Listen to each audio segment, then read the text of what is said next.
Previous video में हमने blender के ऑब्जेक्ट मोड के सभी टूल्स को अंडरस्टैंड करा था।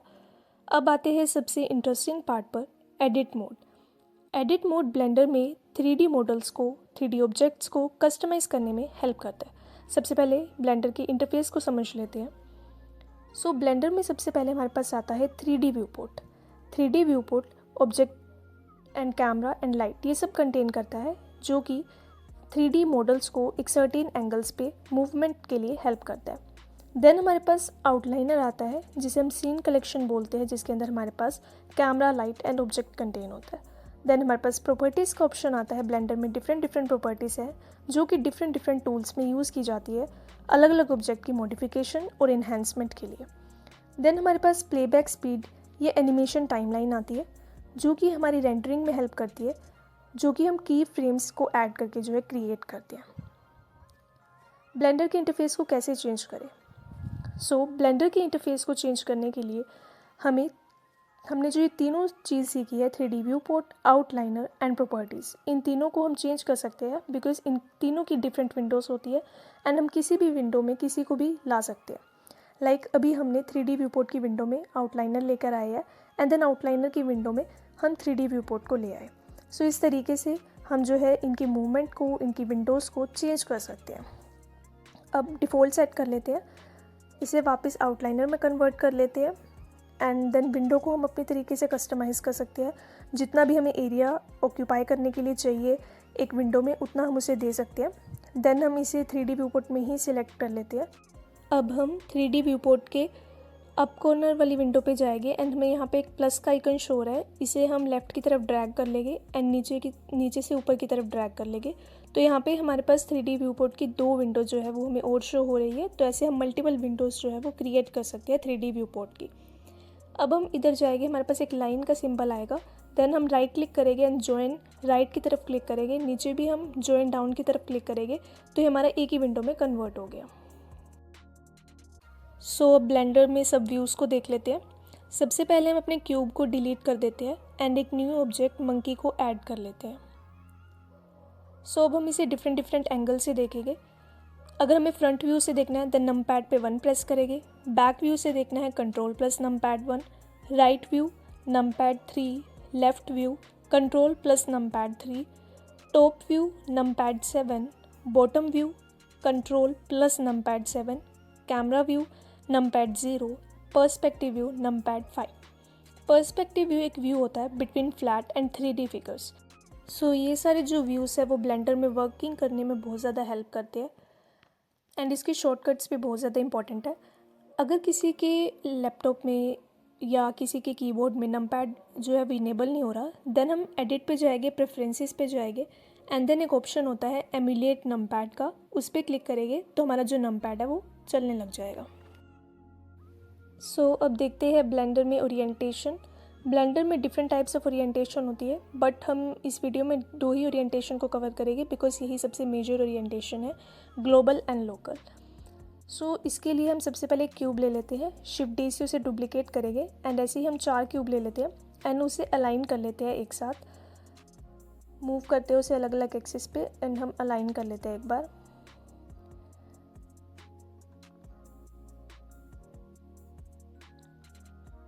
थोड़ा सा इसको आगे की तरफ शिफ्ट करके एंड देन हम अपने नेक्स्ट क्यूब को भी अलाइन कर लेते हैं। लास्ट वाले क्यूब को मूव करते हैं एंड देन इसे आगे की तरफ शिफ्ट कर लेते हैं। अब हम अपनी ग्लोबल ओरिएंटेशन की तरफ चलते हैं। ग्लोबल ओरिएंटेशन को जब हम पहले हमें सारे फिगर्स को सिलेक्ट करना पड़ेगा, देन हम अपनी ग्लोबल ओरिएंटेशन पे जाएंगे एंड देन हम इसे मूव करेंगे तो अलग अलग एक्सिस पे, तो एक ही डायरेक्शन में मूव होगा, एक ही एक्सिस में मूव होगा। अगर हम एक्स एक्सिस में, वाई एक्सिस में, ये से जेड एक्सिस में मूव करेंगे तो एक ही एक्सिस में मूव होगा। हम स्केल कर सकते हैं इसे अलग अलग एक्सिस पे, तो सारे ऑब्जेक्ट एक ही एक्सिस पे मूव होंगे, उनकी एक्स वाई जेड एक्सिस एक ही होगी। बट अगर हम लोकल ओरिएंटेशन में जाते हैं तो यहाँ पे मूवमेंट तो सारे एक साथ करें, बट अगर हम इसे मूव करें अलोंग डिफरेंट एक्सिस, अगर हम एक्स एक्सिस, वाई एक्सिस या जेड एक्सिस पे मूव या स्केल या रोटेट करते हैं, देन जितने भी ऑब्जेक्ट्स हैं वो अपनी खुद की एक्सिस पे, खुद की एक्स वाई जेड एक्सिस पे मूव करेंगे, या रोटेट होगे या स्केल होगे। ये डिफरेंस होता है between the global and local orientation in Blender. अब आते हैं सबसे इंटरेस्टिंग पार्ट पर, एडिट मोड। सो ब्लेंडर में डिफरेंट मोड्स होते हैं, object mode, edit mode, sculpt mode, vertex paint, weight paint, texture paint. Edit mode में जाते हैं, एडिट मोड में डिफरेंट टूल्स गिवन है, बट इन टूल्स को समझने से पहले वर्टेक्स, फेस या एज क्या होता है ये देख लेते हैं। ऑब्जेक्ट मोड या एडिट मोड में हम स्विच करने के लिए शॉर्टकट यूज़ करते हैं टैब शॉर्टकट से हम ऑब्जेक्ट से एडिट से ऑब्जेक्ट मोड में मूव कर सकते हैं। सबसे पहले हम वर्टिसेस देख लेते हैं। ये जो पॉइंट्स होते हैं एक 3D ऑब्जेक्ट के अराउंड, इसे हम वर्टिसेस बोलते हैं। देन एज जो होती है, लाइन होती है किसी भी एक 3D ऑब्जेक्ट्स के अराउंड, इन लाइंस को हम एज बोलते हैं। देन हमारे पास आते हैं फेस। कोई भी एक पार्ट किसी भी 3D ऑब्जेक्ट का, उसे हम फेस बोलते हैं। सो ये होते हैं हमारे पास वर्टेक्स, एज या फेसेस, जो कि हमारी 3D ऑब्जेक्ट्स को कस्टमाइज़ करने में हेल्प करते हैं। तो सबसे पहले टूल देख लेते हैं अपने एडिट मोड का, annotate tool. Annotate tool basically कुछ भी ड्रॉ करने के लिए यूज़ किया जाता है। लाइक मैं अपने ही चैनल का नेम लिख लेती हूँ, एन इमेजिनेशन हब। सो कुछ भी अगर हमें राइट करना है, ये बेसिकली इंटीरियर डिज़ाइनर्स वगैरह यूज़ करते हैं ताकि वो अपने मॉडल बना सके। अब हम यहाँ पे एक इन्वर्टेड जो ट्रायंगल है, इस पर हम कर्सर लेके जाएंगे एंड इसको हम ड्रैग करके रखेंगे, तो हमारे पास 4 ऑप्शंस दिखेंगे। इसमें से हमने एनोटेट इरेजर सेलेक्ट किया एंड इसे हमने इरेज कर दिया। देन दोबारा जो आएगी, यहाँ पे हमारे पास annotate line and annotate polygon, 2 option और गिवन है। एनोटेट लाइन में क्या होता है, हम स्ट्रेट लाइंस को क्रिएट कर सकते हैं ईजीली, ऊपर से नीचे, नीचे से ऊपर, जिस तरीके से हमें लाइन क्रिएट करनी है, एनोटेट लाइन की हेल्प से हम वो क्रिएट कर सकते हैं। अब सबसे पहले एनोटेट इरेजर लेते हैं एंड इसे सबसे पहले रिमूव कर देते हैं। नेक्स्ट ऑप्शन आता है एनोटेट पॉलीगन। एनोटेट पॉलीगन जिसे हमने कोई भी पॉइंट अगर हम किसी भी डायरेक्शन में लेके जाएंगे, तो जहाँ से हमारा लास्ट स्टार्ट हुआ था वहीं से जो है आगे की तरफ मूव होगा। एस्केप करके हम इसकी मूवमेंट को रोक सकते हैं एंड अपने पॉइंट को अपनी लाइन से डिफर कर सकते हैं। सो इस तरीके से हम इसमें लाइन भी क्रिएट कर सकते हैं। जस्ट हमें पॉइंट डालना है एंड हमारी ये पूरे एक बॉक्स शेप में भी हम इसे इस तरीके से क्रिएट कर सकते हैं अपने पॉलीगन शेप को। एनोटेट इरेजर का यूज़ करेंगे एंड जितना भी हमने करा है इसे सब रिमूव कर देते हैं। सो ये था हमारा annotate tool in edit mode in blender.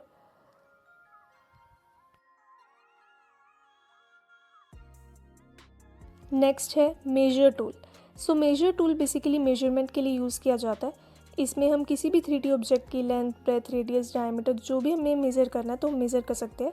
Just हम उसकी एज की साइड में जाएंगे एंड जहाँ तक वो एज है उसको ड्रैग करके वहाँ पर छोड़ देंगे, तो हमारे पास जो भी उसकी मेजरमेंट होगी वो शो हो जाएगी। नेक्स्ट ऑप्शन है add cube tool. Add cube tool basically 3D objects को ऐड करने के लिए यूज़ किया जाता है। सबसे पहले हम अपने क्यूब ले लेते हैं, एडिट मोड में स्विच करते हैं, टैब का यूज़ करके ऐड क्यूब ऑप्शन पे क्लिक करते हैं। देन हम सबसे पहले एक बार क्लिक करेंगे, ये जो प्लस वाला आइकन है इसे ऊपर की तरफ लेके जाएंगे। माउस को बिल्कुल क्लिक नहीं करना है, माउस को बस एक बार ड्रैग करके छोड़ देना। बट अगर हम माउस को क्लिक कर लेंगे देन हमें सिर्फ ये 3D ऑब्जेक्ट का बेस शो करेगा। ऐसे ही हम कोन क्रिएट कर लेते हैं, अगर हमने क्लिक कर दिया देन कोन का बेस क्रिएट हो जाएगा। ऐसे ही हम ऐड सिलेंडर वाले ऑप्शन पे जाते हैं एंड ऊपर की तरफ लेके जाके इसे सिलेंडर को ऐड कर लेते हैं। अगर हमने क्लिक कर दिया माउस से देन हमारे पास सिर्फ हमें बेस शो होगा। ऐसे ही करके हम क्यूब ऐड कर सकते हैं, कोन ऐड कर सकते हैं, सिलेंडर ऐड कर सकते हैं, यूवी स्फीयर ऐड कर सकते हैं। यूवी स्फीयर अपना एक ऐड कर लेते हैं एंड देन लास्ट है हमारे पास आइकोस्फीयर। हम अपना आइकोस्फीयर भी इसमें ऐड कर सकते हैं। सो ये हमने डिफरेंट अपने 3D ऑब्जेक्ट्स के मॉडल्स को ऐड कर लिया, 3D ऑब्जेक्ट्स ऐड कर लिए। अब एक इंटरेस्टिंग इसमें ये बात है, अगर हम इसे ऑब्जेक्ट मोड में जाते हैं देन अगर हम इसे मूव करें या रोटेट करें या स्केल करें तो ये एक ही ऑब्जेक्ट है, क्यूब। बिकॉज ये हमने एडिट मोड में क्रिएट करा है एंड एडिट मोड में जब भी हम किसी ऑब्जेक्ट के साथ कोई भी ऑब्जेक्ट क्रिएट करते हैं देन वो उस ऑब्जेक्ट के साथ लिंक हो जाता है। नेक्स्ट है एक्सट्रूड टूल, जिसका शॉर्टकट है E. So extrude tool basically new shape provide करता है। अगर हम किसी भी एज फेस या वर्टिसेस को सिलेक्ट करके उस पर एक्सट्रूड वाला ऑप्शन अप्लाई करते हैं देन वो इसे एक न्यू शेप प्रोवाइड करता है। सो सबसे पहले हम एक्सट्रूड रीजन वाला सिलेक्ट कर लेते हैं, देन हम एक फेस सिलेक्ट करेंगे एंड उसे ऊपर की तरफ लेके जाएंगे प्लस वाले सिंबल का यूज़ करके जो हमारे पास आ रहा है। देन हम इसे दोबारा नीचे की तरफ लेके जाते हैं, देन ऊपर की तरफ लेके जाते हैं। सो ये हर बार उस फेस को एक न्यू शेप दे रहा है, हर बार जो है चेंज हो रही है हमारी शेप। सो ये एक्सट्रूड टूल की हेल्प से हो रही है। नेक्स्ट है एक्सट्रूड मैनीफोल्ड वाला ऑप्शन, सो एक्सट्रूड मैनिफोल्ड बेसिकली क्या करता है, जैसे हमने फेस सिलेक्ट किया तो इसे जस्ट एक बार एक्सट्रूड करने में हमारी हेल्प करता है, इनसाइड या आउटसाइड। लाइक हमने पूरा क्यूब को सिलेक्ट किया एंड ये इसने पूरे क्यूब को एक बार नीचे की तरफ मैनिफोल्ड कर दिया। ऐसे ही इसे हम दोबारा अगर यूज़ करें तो पूरे क्यूब को इसने ऊपर की तरफ मैनिफोल्ड कर दिया, तो ये मैनिफोल्ड ऑप्शन का है। देन हमारे पास है एक्सट्रूड अलोंग नॉर्मल्स। देन इसके लिए हम क्या करते हैं, दो फेस को सिलेक्ट कर लेते हैं। जैसे हम अपने दो फेस को सिलेक्ट करके इस वाले आइकन को मूव करेंगे तो इस तरीके से नॉर्मल्स पे जो है वो मूव हो रहा है।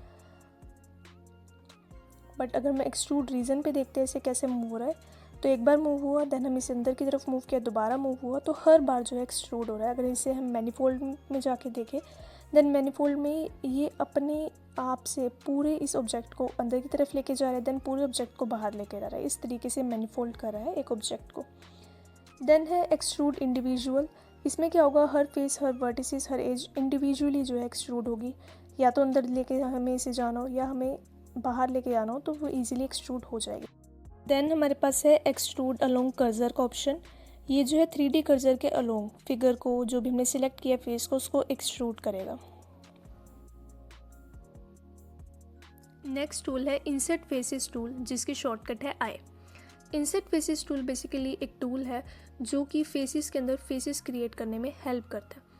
लाइक हमने एक स्क्वायर लिया एंड हमने आई प्रेस किया जिसका शॉर्टकट है, तो एक बार फेसेस जो है वो क्रिएट हो गए स्क्वायर के हर एक फेस में।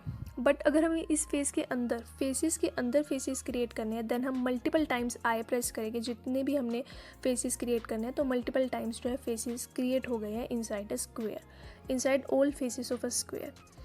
अब हम क्या करते हैं, एक यूवी स्फीयर ले लेते हैं एंड उसे पूरा सिलेक्ट कर लेते हैं, एडिट मोड में जाएंगे, देन हम आई प्रेस करेंगे एक बार थोड़ा सा इनवर्ड डायरेक्शन में, देन हमारे पास फेसेस क्रिएट हो गए हैं। अगर हमें इन्हीं फेसेस के अंदर मल्टीपल टाइम्स फेसेस क्रिएट करने हैं, देन आई प्रेस करके इसे अंदर की तरफ लेके जाते जाएंगे, देन मल्टीपल फेसेस जो है वो क्रिएट हो जाएंगे। सो इंसर्ट फेसेस के अंदर मल्टीपल फेसेस क्रिएट करने के लिए यूज़ किया जाता है। नेक्स्ट टूल है बेवल टूल, जिसका शॉर्टकट है Ctrl+B। सो बेवल टूल बेसिकली एजेस को स्मूथ करने और कॉर्नर्स को राउंडेड करने में हेल्प करता है। सबसे पहले एक स्क्वायर ले लेते हैं, हम स्क्वायर की सारी एजेस को सिलेक्ट कर लेते हैं एंड देन बेवल टूल का यूज़ करेंगे। सो इसने एज को स्मूथ तो किया, साथ साथ उसे थोड़ा राउंडेड शेप दे दी, स्लाइटली कर्व शेप में से कन्वर्ट कर दिया। दोबारा सिलेक्ट करेंगे एंड दोबारा इसे थोड़ा और राउंडेड शेप दे देते हैं with the help of bevel tool. So ये थोड़ा और राउंडेड शेप में जो है कन्वर्ट हो गया। सो इस तरीके से हम बेवल टूल का यूज़ कर सकते हैं ताकि हम एजेस को स्मूथ भी कर सकें और साथ में थोड़ा सा कर्व शेप भी प्रोवाइड कर सकें। अब दोबारा स्क्वायर ले लेते हैं, अब इसकी एक एज को सिलेक्ट करेंगे एंड एक एज को सिलेक्ट करने के बाद इस पर बेवल टूल यूज़ करेंगे एंड इसे डाउनवर्ड डायरेक्शन में मूव करेंगे। सो इस तरीके से हम शेप्स भी क्रिएट कर सकते हैं बेवल टूल का यूज़ करके। थोड़ा सा अपवर्ड डायरेक्शन में मूव करेंगे, सो इस तरीके से थोड़ी सी इसमें एक स्मूथनेस प्रोवाइड हो जाती है हर एक एज में with the help of bevel tool. हम ऑब्जेक्ट को किसी भी तरीके से मॉडिफाई कर सकते हैं, ऑब्जेक्ट की एजेस को चेंज कर सकते हैं। ऑब्जेक्ट की एजेस में थोड़ी सी स्मूथनेस ऐड हो जाती है एंड थोड़ी सी वो कर्व्ड शेप जो है वो इफेक्ट देती है। अब दोबारा से एक स्क्वायर ले लेते हैं एंड इसमें थोड़ा और बेवल टूल का यूज़ करके देखते हैं। सबसे पहले एज सिलेक्ट कर लेते हैं एंड उसके बाद हम अब इसमें क्या करते हैं, फेस सिलेक्ट करके देखते हैं। सबसे पहले हमने फेस सिलेक्ट किया एक एंड देन फेस सिलेक्ट करने के बाद इस पर बेवल टूल अप्लाई करके देखते हैं। बेवल टूल जैसे ही हम अप्लाई करेंगे देन हम इसे अंदर की तरफ थोड़ा सा टिल्ट करके देखेंगे तो ये अंदर की तरफ फेसेस के थ्रू भी ये मूव हो रही है। सो ये थोड़ा सा एक 3D फिगर क्रिएट हुई है with the help of bevel tool. अब हम क्या करेंगे, बेवल टूल में मल्टीपल सेगमेंट्स क्रिएट करना सीखेंगे। मल्टीपल सेगमेंट्स क्रिएट करने के लिए हम क्या करेंगे, Ctrl+B बेवल टूल का यूज़ करेंगे प्लस स्क्रॉल व्हील को प्रेस करेंगे। स्क्रॉल व्हील को जैसे ही हम मूव करेंगे तो ये बेवल के सेगमेंट को इंक्रीज़ करता है, मतलब मल्टीपल टाइम्स जो है वो बेवल होता है। लाइक हम कोई भी एक और एज सेलेक्ट कर लेते हैं अपने क्यूब की एंड देन हम Ctrl+B प्रेस करेंगे, देन स्क्रॉल व्हील प्रेस करेंगे, देन जब जितना भी हमें सिलेक्शन पार्ट में बेवल को अप्लाई करना है, बेवल के सेगमेंट्स को मॉडिफाई करना है, तो उतना हम सिलेक्ट करेंगे एंड बेवल के सेगमेंट्स जो है इस पर अप्लाई हो गए। सो इस तरीके से हम बेवल टूल का यूज़ कर सकते हैं ताकि हम बेवल के मल्टीपल सेगमेंट्स को भी क्रिएट कर सकें।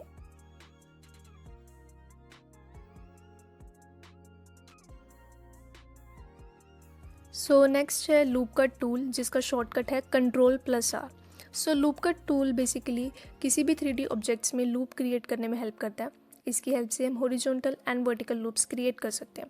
सो एक क्यूब ले लेते हैं एंड एक क्यूब में मल्टीपल टाइम्स हम हॉरिजॉन्टल एंड वर्टिकल लूप्स जो है वो क्रिएट करें, ताकि हम इस क्यूब को जो है वो एक 3D ऑब्जेक्ट को चेंज कर सकें with the help of this loop cut option.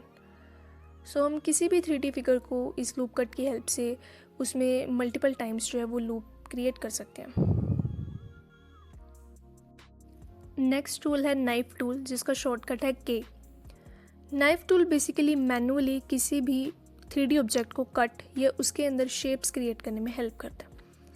जब भी हम किसी भी नाइफ टूल का यूज़ करते हैं, हमने अपना कट लगाया एंड देन हम उसके बाद एंटर प्रेस करेंगे जब भी हमारा नाइफ टूल कट हो जाएगा, अदरवाइज़ वो आगे की तरफ मूव होता रहेगा हमारा टूल। नाइफ टूल का ही एक और हमारे पास टूल यहाँ पर गिवन है बाइसेक्ट। सो जैसे हमने एक फेस सिलेक्ट किया, बाइसेक्ट लगाया एंड देन हमारे पास ये एरो शो हुआ। इस एरो को हम कहीं भी मूव कर सकते हैं, कहीं से भी हम किसी भी फेस को या किसी भी 3D ऑब्जेक्ट को बाइसेक्ट कर सकते हैं। सो जैसे हमने इस फेस को यहाँ से बाइसेक्ट कर लिया। सो जैसे ही हम इसको देखते हैं तो अब ये एक फेस जो है 2 फेस में कट हो गया, और वो भी with the help of bisection हमने इसको अलग अलग फेस में कन्वर्ट किया। नेक्स्ट टूल है polybuild tool. Polybuild tool basically new faces create करता है with the help of vertices. ये वर्टिसेस को ड्रैग करके नए फेसेस को क्रिएट करता है। लाइक हम कोई भी वर्टेक्स एक सिलेक्ट कर लेते हैं एंड इसकी हेल्प से हम इसे कहीं भी मूव कर सकते हैं, ऊपर नीचे इधर उधर, ताकि हम एक न्यू ज्योमेट्री ऑब्जेक्ट जो है क्रिएट कर सके, एक न्यू 3D मॉडल जो है क्रिएट कर सके with the help of polybuild tool. ये एक 3D मॉडल को खुद क्रिएट करने में हेल्प करता है। हम इसमें इसकी वर्टिसेस का यूज़ करके एक ऑब्जेक्ट को क्रिएट करते हैं। जैसे हमने एक स्क्वायर को लिया एंड देन हमने इसे ऐसा कुछ जियोमेट्रिकल शेप दी है जो कि एक 3D मॉडल ही है। ये हमने पॉलीबिल्ड की हेल्प से क्रिएट किया। नेक्स्ट टूल है spin tool. Spin tool basically एक 3D ऑब्जेक्ट को रोटेट करके एक शेप देता है जो कि एक सर्कुलर डायरेक्शन में होती है। इसमें एक प्लस प्लस के साइन होता है। एक सर्कुलर डायरेक्शन में जैसे हमने एक स्क्वायर लिया एंड हम इसे मूव करेंगे तो एक सर्कुलर डायरेक्शन में मूव होगी और एक न्यू 3D ऑब्जेक्ट जो है वो क्रिएट होगा। लाइक ये स्क्वायर है एंड इसके नीचे कुछ इस तरीके का ऑब्जेक्ट इसने क्रिएट किया है स्पिन टूल ने। ऐसे अगर हम कोई और फिगर ले लेते हैं, लाइक हमने सिलेंडर लिया, इसे मूव करके इधर साइड ले आते हैं एंड जैसे हम सिलेंडर को सिलेक्ट कर रहे हैं, क्योंकि ये क्यूब के साथ अटैच है, हमने एडिट मोड में इसे एडिट किया है। अब हम इसे सर्कुलर मूवमेंट लेके जाएंगे तो पूरा सिलेंडर क्यूब के अराउंड जो है वो मूव हो रहा है with the help off spin tool. मतलब एक न्यू 3D ऑब्जेक्ट क्रिएट हो रहा है एक शेप को रोटेट करके अराउंड अ सर्कुलर डायरेक्शन। अब हम एक नया ऑब्जेक्ट ले लेते हैं। एक नया हमने ऑब्जेक्ट ले लिया एंड इसके अराउंड हम स्पिन कर रहे हैं। तो जैसे हम इसके अराउंड स्पिन कर रहे हैं तो इसके अराउंड मल्टीपल सिलेंडर्स जो है वो क्रिएट हो गए, क्योंकि हमने स्पिन किया एंड सिलेंडर के अराउंड वो ऑलरेडी सर्कुलर डायरेक्शन में ही मूव हो रहा था, तो उसके अराउंड मल्टीपल सर्कुलर डायरेक्शन में नए ऑब्जेक्ट्स जो है 3D ऑब्जेक्ट क्रिएट हो गए। नेक्स्ट है smooth tool. Smooth tool basically smooth करने में हेल्प करता है अनइवन मैश को किसी भी 3D ऑब्जेक्ट के। लाइक हम एक UV स्फीयर ले लेते हैं एंड हम इसमें स्मूथ ऑप्शन को अप्लाई करते हैं। जैसे ही हम इसे ऊपर नीचे, ये जो हमारे पास एक पॉइंट आया था येलो, तो एरो को हम ऊपर नीचे करते हैं तो हमारी जो UV स्फीयर है वो स्मूथ हो गया।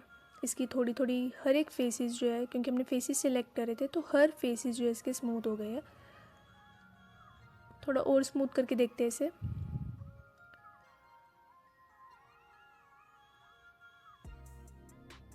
सो ये जो UV स्फीयर है वो हमारा स्मूथ हो गया, हर फेस इसके स्मूथ हो गया। ओवरले में जाते हैं तो हमें क्लियरली जो है विजिबल होगा कि क्या चेंजेस इसमें एप्लीकेबल हुए।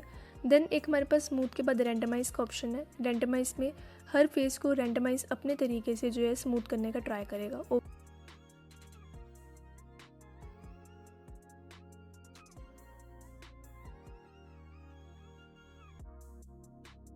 नेक्स्ट टूल है edge slide tool. So edge slide tool basically edges को स्लाइड करने में हेल्प करता है in the forward and backward upward direction, जिस भी डायरेक्शन में हम इसे करना चाहते हैं। सो ये टूल हम यूज़ कर लेते हैं, किसी भी एज को सिलेक्ट कर लेते हैं एंड देन इसे बैकवर्ड डायरेक्शन में मूव करेंगे तो इसने उस एज को स्लाइड कर दिया है बट जो रिमेनिंग 3D फिगर है उसने उसको बिल्कुल भी चेंज नहीं किया। So without disturbing the remaining 3D figure, अगर किसी सिर्फ एक एज को अगर हमें स्लाइड करना है देन हम इस ऑप्शन का यूज़ करते हैं। लाइक हमने सारी एजेस को सिलेक्ट कर दिया, ये हमारे पास एक प्लेन कन्वर्ट हो गया। एज स्लाइड में ही एक और टूल हमारे पास आता है वर्टेक्स स्लाइड। सो वर्टेक्स स्लाइड बेसिकली वर्टिसेस को स्लाइड करने के लिए यूज़ किया जाता है। जैसे हमने क्यूब ले लेते हैं एंड क्यूब के सबसे पहले तो वर्टिसेस को सिलेक्ट कर लेते हैं। वर्टेक्स को जैसे ही हम सिलेक्ट करेंगे तो इसे हम किसी भी तरीके से मूव कर सकते हैं with the help of this tool. दोबारा से देखते हैं एक बार। सबसे पहले अगर हमें एजेस को सिलेक्ट करना है देन हम एजेस को मूव करके एजेस को स्लाइड कर सकते हैं किसी भी डायरेक्शन में, और कोई भी हम न्यू 3D ऑब्जेक्ट्स को जो है वो क्रिएट कर सकते हैं। वर्टेक्स स्लाइड का हम यूज़ करेंगे तो हम वर्टिसेस को चेंज करेंगे। वर्टिसेस को हम किसी भी डायरेक्शन में रोटेट कर सकते हैं, इनवर्ड अपवर्ड किसी भी डायरेक्शन में। नेक्स्ट टूल है श्रिंक या फ्लैटन टूल, जिसकी शॉर्टकट है Alt+S। सो श्रिंक या फ्लैटन टूल किसी भी फेसेस को इन या आउट मूव करता है उसकी नॉर्मल डायरेक्शन में। ये किसी भी ऑब्जेक्ट में थिकनेस क्रिएट करने में हेल्प करता है, किसी भी ऑब्जेक्ट को थिकर या थिनर बनाने में हेल्प करता है। लाइक हमने क्यूब लिया एंड इसको हम श्रिंक या फ्लैट करके देख रहे हैं। इसमें एक और ऑप्शन है पुश या पुल का। सो हम एक फेस सिलेक्ट कर लेते हैं, इसे बाहर की तरफ पुल कर लेते हैं एंड इसी फेस को अगर हम पुश करके देखते हैं तो ये अंदर की तरफ बिल्कुल ही पुश हो गया। सो इस तरीके से हम पुश या पुल का भी यूज़ कर सकते हैं। सो इसको किसी और 3D फिगर में करके देखते हैं। तो सबसे पहले हम एक न्यू ऑब्जेक्ट ले लेते हैं, UV स्फीयर। अब इसमें हम देखते हैं इस टूल का कैसे यूज़ कर सकते हैं। सो सबसे पहले तो हमारी जो पूरी फिगर है उसे हम श्रिंक, फ्लैट या पुश पुल करके देखें तो ये अंदर की तरफ ये श्रिंक हो गया, ये फ्लैट हो गया, पुश पुल भी इस तरीके से ये पुश हो गया एंड पुल हो गया। बट अगर हम इसके कुछ फेसेस में इस प्रॉपर्टी को अप्लाई करें तो क्या होता है देखते हैं। सबसे पहले श्रिंक या फ्लैटन, हमने एक फेस सिलेक्ट किया, इसे अंदर की तरफ श्रिंक कर दिया तो ये बिल्कुल ही अंदर की तरफ श्रिंक हो गया। एक फेस लिया, इसे बाहर की तरफ फ्लैट कर दिया तो इस तरीके से ये फ्लैट हो गया। ओवरलेस रिमूव करके देखते हैं तो इस तरीके से कुछ हमें इमेज शो रही है। देन हम एक और फेस सिलेक्ट करते हैं, इसे बाहर की तरफ पुल कर लेते हैं। सो इस तरीके से पुल हो गया एंड एक और फेस सिलेक्ट करते हैं, इसे अंदर की तरफ पुश कर लेते हैं। सो इस तरीके से हमारा पुश हो गया। सो हमने एक UV स्फीयर में देख लिया कि किस तरीके से श्रिंक, फ्लैटन, पुश या पुल प्रॉपर्टीज़ जो है वो 3D फिगर्स को क्रिएट करने में यूज़ की जाती है। ओवरलेस में जाएंगे एंड एक बार इसे देख लेते हैं किस तरीके से ये हमारा पुश पुल वाला ऑप्शन एंड पीछे हमारा श्रिंक और फ्लैटन वाला टूल। सो इसकी हेल्प से हमने UV स्फीयर में कुछ चेंजेस कर दिए। नेक्स्ट है share tool. Share tool basically किसी भी शेप को टिल्टेड एंगल पे लीन करने के लिए यूज़ किया जाता है। लाइक हमने एक सिलेंडर ऐड किया एंड शेयर टूल का हम यूज़ कर रहे हैं। यहाँ पर कुछ बैंडेजेस जैसे प्लस साइन हमें शो हो रहे हैं। जैसे ही हम इसको मूव करेंगे तो ये इसने हमारे सिलेंडर को एक टिल्टेड एंगल पे लीन कर दिया। किसी भी डायरेक्शन में हम इन तीनों का यूज़ करके अपने सिलेंडर को जो है वो लीन कर सकते हैं एक पर्टिकुलर एंगल पे। सो इस तरीके से हम ओवरलेस रिमूव करके देखेंगे तो हमें क्लियरली शो हो रहा है। एंड इसमें एक और ऑप्शन है टू स्फीयर, मतलब ये पूरे जो हमारा सिलेंडर है उसे स्फीयर के एंगल में जो है वो चेंज करेगा, मतलब सर्कुलर एंगल में जो है वो चेंज करेगा। तो थोड़ा सा सर्कुलर एंगल में चेंज करने के बाद कैसे शो होता है वो देखते हैं। सो ये कुछ इस तरीके से चेंज हो गया। ओवरलेस रिमूव करके देखते हैं तो इस तरीके से हमारा ये जो सिलेंडर है अब स्फीयर के अराउंड शेयर होने पे शो हो रहा है। Next and last tool of edit mode of Blender, RIP edge tool, जिसका शॉर्टकट है V या Ctrl+V। इसके लिए हम अपनी एक वर्टिसेस को सिलेक्ट करेंगे एंड देन उसे मूव करेंगे। सो ये क्या करता है, वर्टिसेस को बेसिकली मूवमेंट में हेल्प करता है एंड एक्सटेंड करता है वर्टिसेस को। ये एक बॉक्स की तरह हमारा ओपन हो गया। हमने ऊपर वाली सारी वर्टिसेस को सिलेक्ट किया एंड इसे ओपन कर दिया। एंड बाद में हम क्या कर सकते हैं, किसी भी फेस को सिलेक्ट कर सकते हैं। उसके लिए सबसे पहले हमें एक फेस सिलेक्ट करना पड़ेगा। जैसे हमने फेस सिलेक्ट किया तो हम इसे मूव भी कर सकते हैं। लाइक ऊपर वाला हमारा पार्ट है उसे हम कहीं भी मूव कर सकते हैं। सो ये बेसिकली एक 3D ऑब्जेक्ट्स को उसके वर्टिसेस को रिमूव करने के लिए, उसको एक्सटेंड करने के लिए बेसिकली यूज़ किया जाता है। नेक्स्ट है हमारे पास मर्ज ऑप्शन, जिसकी शॉर्टकट की है M। So merge option basically multiple vertices को एक सिंगल वर्टेक्स में मर्ज करने में हेल्प करता है। सो ये भी एक एडिट मोड में ऑप्शन ये यूज़ किया जाता है। सो इसके लिए सबसे पहले हम एक यूवी स्फीयर ले लेते हैं एंड देन हम टैब प्रेस करके एडिट मोड में शिफ्ट हो जाते हैं। सो सबसे पहले हम कुछ यहाँ पर वर्टिसेस को सिलेक्ट कर लेते हैं। लाइक हम वर्टिसेस सिलेक्ट करें शिफ्ट प्रेस करके तो मल्टीपल वर्टिसेस को हम एक साथ सिलेक्ट कर पा रहे हैं। हमने कुछ 4 फेसेस वर्टिसेस के थ्रू हमने सिलेक्ट कर लिया एंड देन हम मर्ज ऑप्शन पे ऐड सेंटर वाला क्लिक करेंगे तो ये सारा सेंटर की तरफ मर्ज हो गया। राइट क्लिक करेंगे, ऐड कर्सर की तरफ मूव करेंगे तो ये सारा कर्सर के टुवर्ड्स मर्ज हो चुका है, एक ही फेस में कन्वर्ट होके। मर्ज ऑप्शन पे कोलैप्स पे क्लिक करेंगे देन ये हमारा अपने आप ही मर्ज हो गया। देन मर्ज ऑप्शन पे क्लिक करके ऐड फर्स्ट पे करेंगे तो हमारा फर्स्ट वर्टेक्स पे मर्ज हो गया। एंड मर्ज ऑप्शन पे क्लिक करके राइट क्लिक करके ऐड लास्ट पे क्लिक करेंगे तो ये हमारा जो लास्ट वर्टेक्स हमने सेलेक्ट की थी उस पर मर्ज हो गया। नेक्स्ट ऑप्शन हमारे पास सब डिवाइड ऑप्शन। सो सब डिवाइड ऑप्शन बेसिकली क्या करता है, सिलेक्टेड फेसेस को स्मॉलर पार्ट में डिवाइड करता है। लाइक हम किसी भी एक फेस को सिलेक्ट करते हैं, राइट क्लिक करेंगे, लाइक हमने 2 फेसेस को सिलेक्ट कर लिया, राइट क्लिक किया, सब डिवाइड किया तो ये फेसेस जो है वो मल्टीपल फेसेस में डिवाइड हो गया। दोबारा सब डिवाइड करेंगे, मल्टीपल टाइम्स सब डिवाइड करेंगे तो मल्टीपल टाइम्स जो है वो फेसेस जो है वो मल्टीपल टाइम सब डिवाइड हो गया। सो इस तरीके से हम सब डिवाइड का भी यूज़ कर सकते हैं जो कि एडिट मोड का एक ऑप्शन है।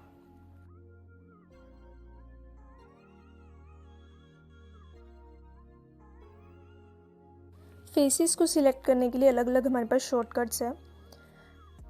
लाइक अगर हमें मल्टीपल फेसेस को सिलेक्ट करना है तो हम शिफ्ट प्रेस करके 1 बाय 1 भी हम सिलेक्ट कर सकते हैं।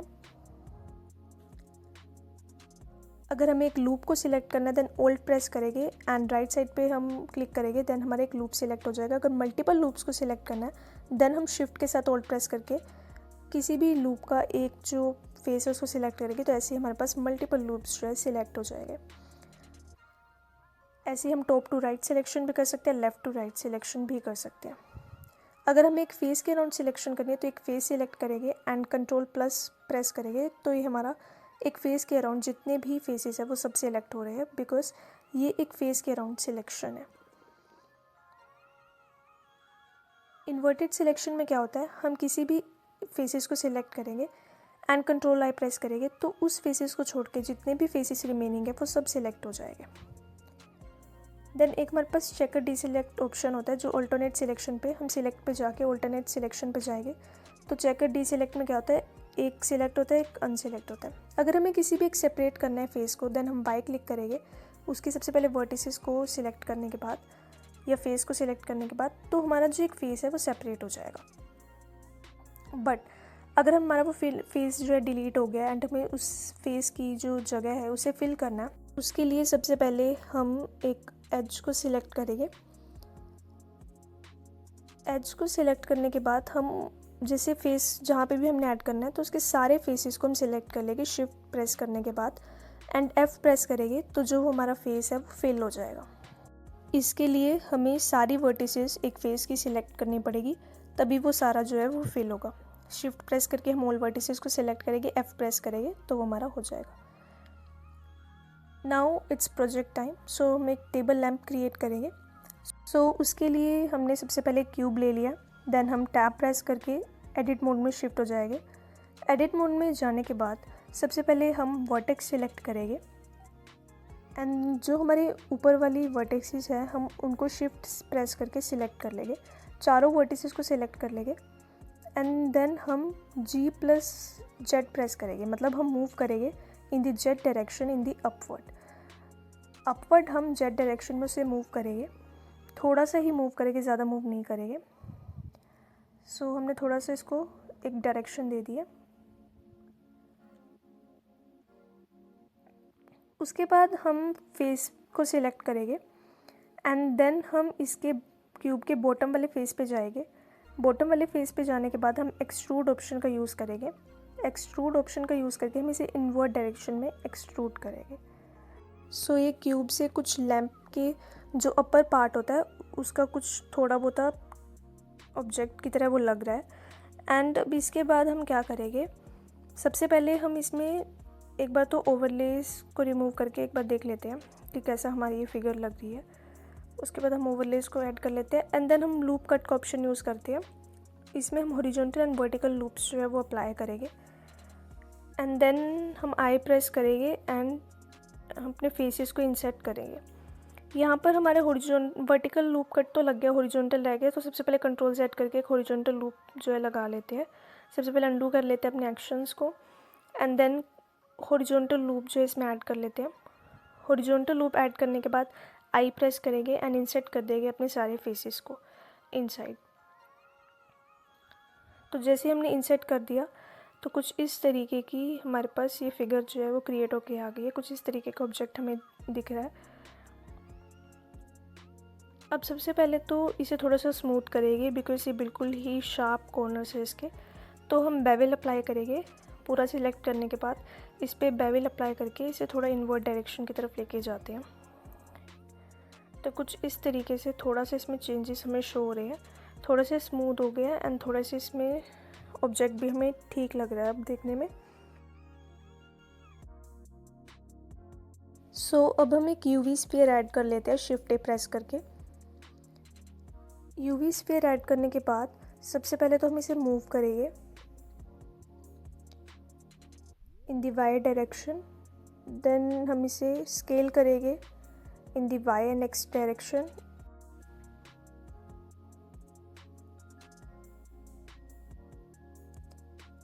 सो स्केल करने के बाद हम इसकी पोजीशन को बिल्कुल ही मिडल में रखेंगे इस लैंप के। सो मिडल में रखने के लिए सबसे पहले हमें अपवर्ड डायरेक्शंस में देखना पड़ेगा, टॉप व्यू से देखना पड़ेगा। सो टॉप व्यू में हमें थोड़ा सा बाहर शो हो रहा है, तो अभी हमने इसको Z डायरेक्शन में स्केल नहीं किया था, सो हम इसको Z डायरेक्शन में स्केल करेंगे। Z डायरेक्शन में स्केल करके इसे बाहर की तरफ थोड़ा मूव करेंगे। तो अब हमें इस तरीके से कुछ शो हो रहा है बट ये मिडल में नहीं है। सो इसको मिडल की तरफ लेके हम जाएंगे, मूव करते हैं इसको in the middle direction. X Y दोनों डायरेक्शन में हमने इसको मूव करा एंड देन बिल्कुल ही थोड़ा सा और मिडल की तरफ इसको लेके जाते हैं एंड देन यहीं पे इसे रहने देते हैं। सो इस तरीके से हमारे लैंप में जो लाइटनिंग ऐड करेगा उस तरीके का कुछ ऑब्जेक्ट जो है वो क्रिएट हो गया। अब हमने लैंप का बेस क्रिएट करना है, जिसके लिए हमें क्या करना पड़ेगा, एक सिलेंडर ऐड करना पड़ेगा। तो शिफ्ट ए प्रेस करते हैं, सिलेंडर ऐड करते हैं एंड इससे हम टेबल का स्टैंड क्रिएट करेंगे। तो सबसे पहले सिलेंडर को मिडल में लेके जाते हैं, देन इसे सबसे पहले तो स्केल कर लेते हैं इन दी Z डायरेक्शन। Z डायरेक्शन में स्केल करने के बाद इसे हम स्केल करेंगे वाई डायरेक्शन में, देन हम इसे स्केल करेंगे इन दी X डायरेक्शन। थोड़ा सा इसको फ्लैट करने की कोशिश करेंगे, एक टेबल की लैंप की तरह इसको बनाने की थोड़ा सा ट्राई करते हैं। सो हमने इसको बिल्कुल ही अच्छी तरीके से स्केल कर लिया। अब इसे हमें इस यूवी स्फीयर के मिडल में लेके जाना है। तो सबसे पहले इसको इसके मिड में जो है हम रख देते हैं। देख लेते हैं एक बार, अभी भी बिल्कुल मिड में नहीं है ये, तो इसे हमें बिल्कुल ही मिडल में रखना है इसके। उसके लिए हम इसे मूव करते हैं इन द वाई डायरेक्शन। तो ये मिडल में आ गया है, थोड़ा सा हमें शो हो रहा है मिडल में। थोड़ा सा स्केल कर लेते हैं इन दी Z डायरेक्शन। थोड़ा सा स्केल करने के बाद थोड़ा और मूवमेंट करने के बाद ये हमारा बिल्कुल ही अब ठीक लग रहा है थोड़ा। तो ये सिलेंडर जो है वो मिडल में आ गया है। एक बार हम ओवरलेस रिमूव करके एक बार ये शेप देख लेते हैं कि कैसी शेप ये जो बनी है। थोड़ा थोड़ा लैंप शेप में जो ये आ गया है ऑब्जेक्ट, हमने लैंप शेप में क्रिएट कर लिया। अब सबसे पहले हम शिफ्ट ए प्रेस करेंगे एंड एक प्लेन ले लेंगे ताकि हम बेस क्रिएट कर सकें लैंप का। एंड इस प्लेन को भी हम इजीली जो है इसकी पोजीशन कर देंगे, थोड़ा सा इसमें मूवमेंट ऐड करेंगे XYZ डायरेक्शन में। हम इसे मूव करेंगे सबसे पहले ताकि हम बेस को जो है वो मिडल में क्रिएट कर सके ऑब्जेक्ट के।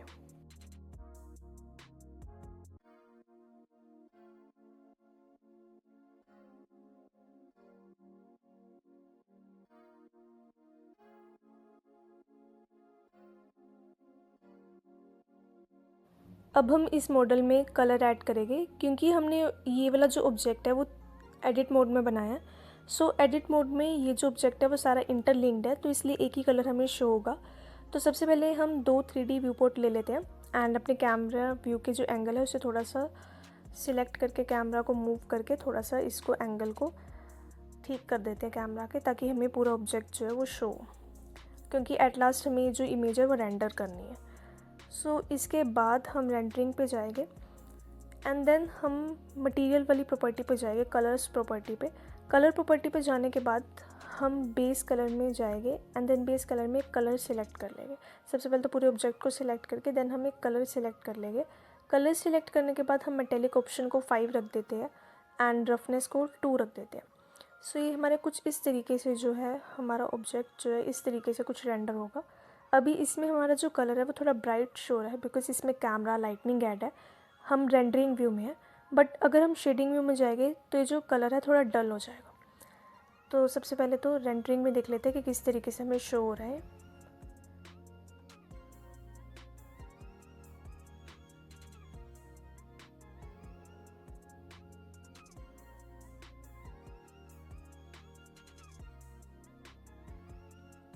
अब शेडिंग वाले पार्ट पे जाकर देखते हैं। शेडिंग में जो कलर है वो हमें थोड़ा सा डल शो हो रहा है बट इसके जो एलिमेंट्स है वो हमें क्लियरली विजिबल है। So that's it for today video. Next video में हम स्कल्प्ट मोड को कवर करेंगे। सो आज हमने जो भी टूल्स कवर करे उस सब के ये हैंड रिटन नोट्स है। You can refer it and took screenshot if you wanted.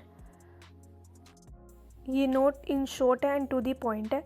इसमें हर एक टूल को 2-3 लाइंस में एक्सप्लेन किया गया है एंड हर एक टूल के साथ उसकी शॉर्टकट की मेंशन है एंड जितने भी व्यूज़ की शॉर्टकट कीज़ थी एंड और भी जो भी शॉर्टकट की है सभी इसमें अच्छी तरीके से लिख रखी है।